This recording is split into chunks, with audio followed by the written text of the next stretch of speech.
بسم الله الرحمن الرحيم عما يتساءلون عن النبأ العظيم الذي هم فيه مختلفون كلا سيعلمون ثم كلا سيعلمون ألم نجعل الأرض مهادا والجبال أوتادا وخلقناكم أزواجا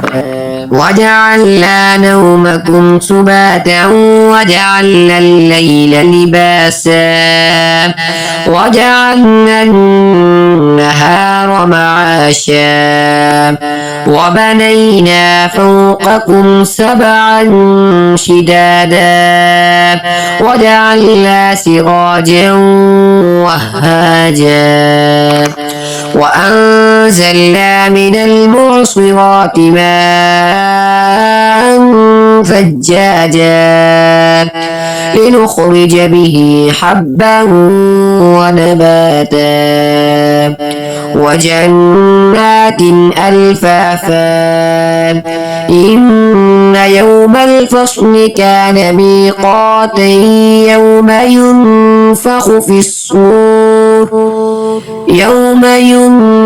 في الصور فتأتون أفواجا وفتحت السماء فكانت أبوابا وسجرت الجبال فكانت سرابا إن جهنم كانت مرصادا للطاغين مآبا لابثين فيها أحقابا لا يذوقون فيها بردا ولا شرابا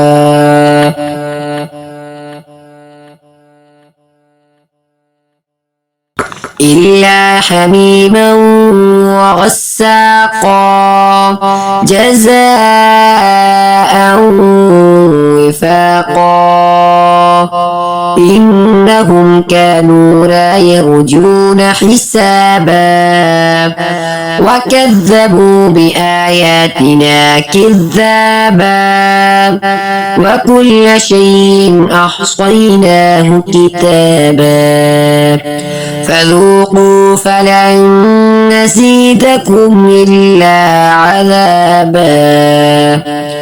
إن للمتقين مفازا حدائق وأعنابا وكواعب ترابا وكأسا دهاقا لا يسمعون فيها لغوا ولا كذابا جزاء من ربك عطاء حسابا رب السماوات والأرض وما بينهما الرحمن